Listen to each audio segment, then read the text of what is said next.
আগামী 2-3 দিন পর থেকে কলকাতা ও পার্শ্ববর্তী অঞ্চলের তাপমাত্রা বাড়তে চলেছে বলে জানালেন আলিপুর আবহাওয়া দপ্তরের বিজ্ঞানী ডক্টর সৌরীশ বন্দ্যোপাধ্যায়।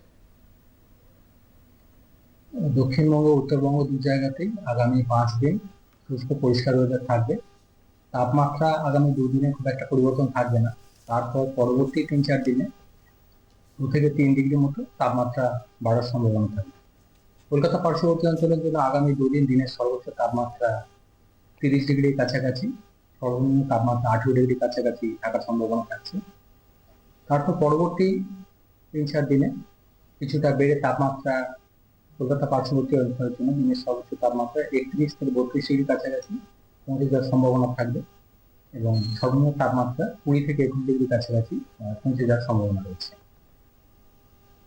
অন্যান্য জেলাগুলোতেও একই রকম ভাবে তাপমাত্রা আগামী 2 দিনে খুব বেশি পরিবর্তন হবে না। পরবর্তী 3-4 দিনে 2 থেকে 3 ডিগ্রি মতো তাপমাত্রা বাড়বে। বৃষ্টিপাতের সম্ভাবনা থাকছে না আগামী 5 দিন।